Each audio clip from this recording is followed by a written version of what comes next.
नमस्कार दोस्तों, मैं अरविंद आप सभी का अपने चैनल द यूथ में स्वागत करता हूं। जैसा कि हम लोग ब्रेन पढ़ रहे थे और उसका काफ़ी हिस्सा हम लोग कंप्लीट कर चुके थे। अब आगे की चीज़ें देखेंगे। जैसा कि हम लोग अभी तक एक बार रिव्यू देखते हैं, अभी तक हमने क्या क्या पढ़ा है। देखिए, अभी तक ब्रेन हमने देखा। ब्रेन कितने हिस्सों में डिवाइड है? फोर ब्रेन, मिड ब्रेन और हिंड ब्रेन में। फिर जो फोर ब्रेन है, फोर ब्रेन में क्या है? फोर ब्रेन ये सेरिबलम, थैलेमस और हाइपोथैलेमस में डिवाइड है। और जो मिड ब्रेन है इसमें कॉर्पोरा क्वाड्रिगेमिना के बारे में हम लोग देख चुके थे। ये सारी चीजें हम लोग देख चुके हैं प्रीवियस में वीडियो में। आज जो हिंड ब्रेन है, हिंड ब्रेन में क्या क्या पढ़ने वाले हम लोग? सेरिबलम के बारे में, और सेरिबलम के बारे में पूर्ण रूप से जानेंगे। फिर पोन्स और मेडुला ऑब्लिगेंटा, इनका यूज देखेंगे कैसे ये काम करता है। ठीक है, देखिए जो हिंड ब्रेन हमने क्या देखा? सेरिबलम, पोन्स और मेडुला में बटा हुआ है। आइए जरा देखते हैं इनका यूज कैसे है और ये हमारे बॉडी में कैसे काम करता है। देखिए,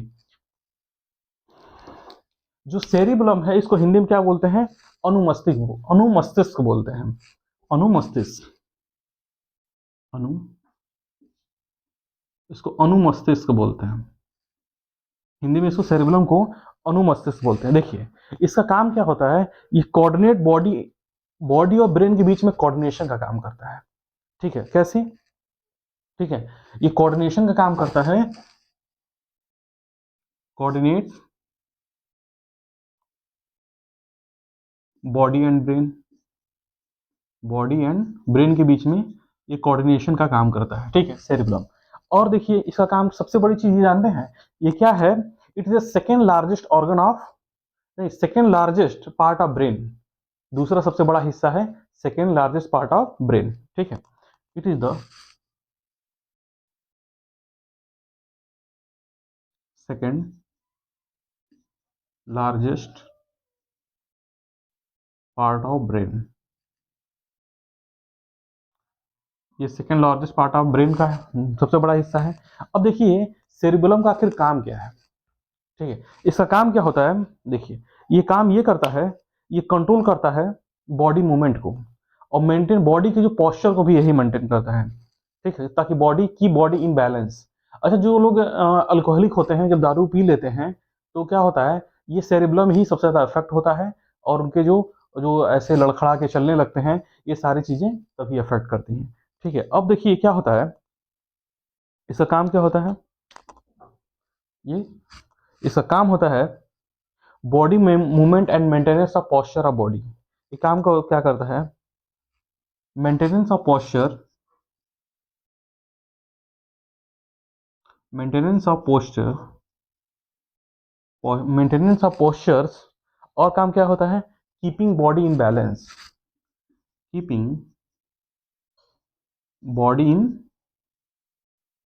इन बैलेंस, ये काम करता है। और फिर उसके बाद अब ये देखिए, अब ये पोन्स के बारे में देखते हैं। पोन्स का काम क्या है? देखिए, जो पोन्स है, पोन्स ये कहता है, इसमें क्या होता है?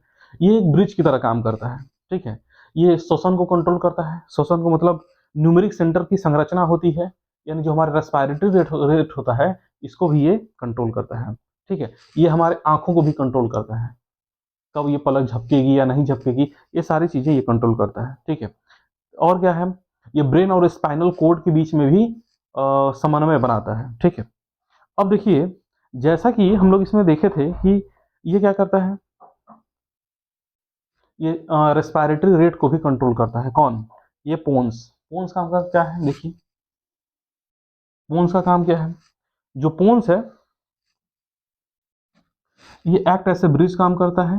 Act as a act as a bridge, act as a bridge ये काम करता है। ठीक है, और एक्ट एज ए ब्रिज काम करता है।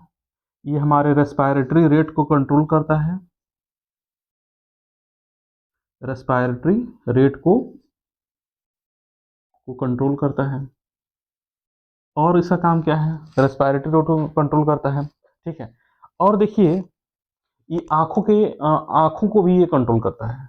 तो अब देखने में कब हमारी पलकें झपकेंगी, ये सारी चीजें यही कंट्रोल करता है। अब आते हैं मेडुला मेडुला क्या क्या इंपॉर्टेंस है? जो मेडुला, इसका पूरा नाम है मेडुला ऑब्लिगेंटा। जो मेडुला ऑब्लिगेंटा है, देखिए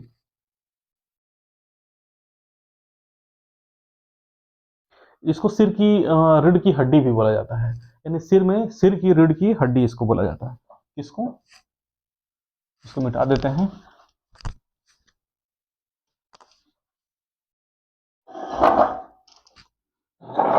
सिर की रीढ़ की हड्डी बोलते हैं।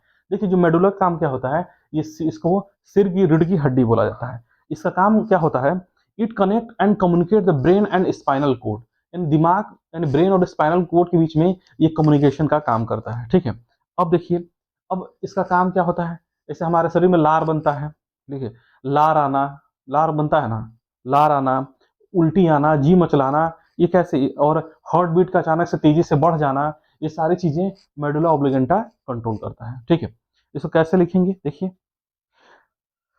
और सांस लेते हैं, इनहेल और एक्सहेल में भी ये मेडुला ऑब्लिगेंटा काम करता है। ठीक है, इसका केंद्र होता है, इसको माई सेंसलोफ्लॉन भी बोलते हैं, माई सेंसलोफ्लॉन भी बोलते हैं।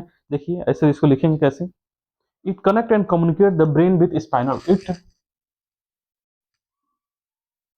इट कनेक्ट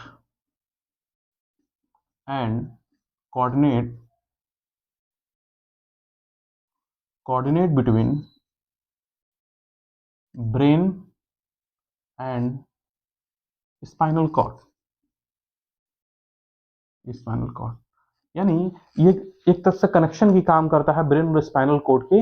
और सबसे बड़ी चीज इसको और क्या बोलते हैं, जैसे रीढ़ की हड्डी होती है, इसीलिए इस जो मेडुला ऑब्लिगेंटा होता है, सिर के रीढ़ की हड्डी इसको बोला गया है। ठीक है, और देखिए अभी हमने पढ़ा लार आना, उल्टी आना है, और हार्ट बीट का अचानक से तेजी से बढ़ जाना, यानी इनहेल और एक्सहेल जैसे हम करते हैं, सांस लेते हैं और बाहर निकालते हैं, ये सारी चीजों को यही कंट्रोल करता है। ठीक है, अब देखिए, अब ब्रेन तो हम लोग पढ़ ही रहे हैं, इसमें एक पार्ट आता है क्रेनियन।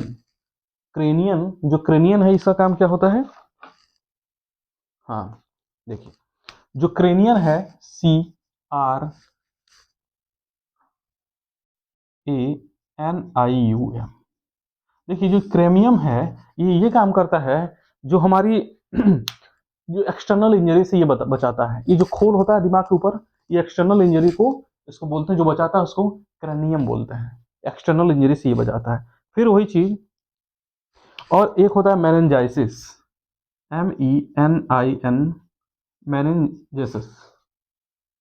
जो मेनिंजेसिस है, इसका काम क्या होता है, देखिए इसका काम क्या होता है, ब्रेन इज कवर्ड विद, जो हमारा दिमाग है वो एक उसके ऊपर झिल्ली बनी होती है, वो कवर्ड होता है, उसको बोलते हैं मेनिंजेसिस।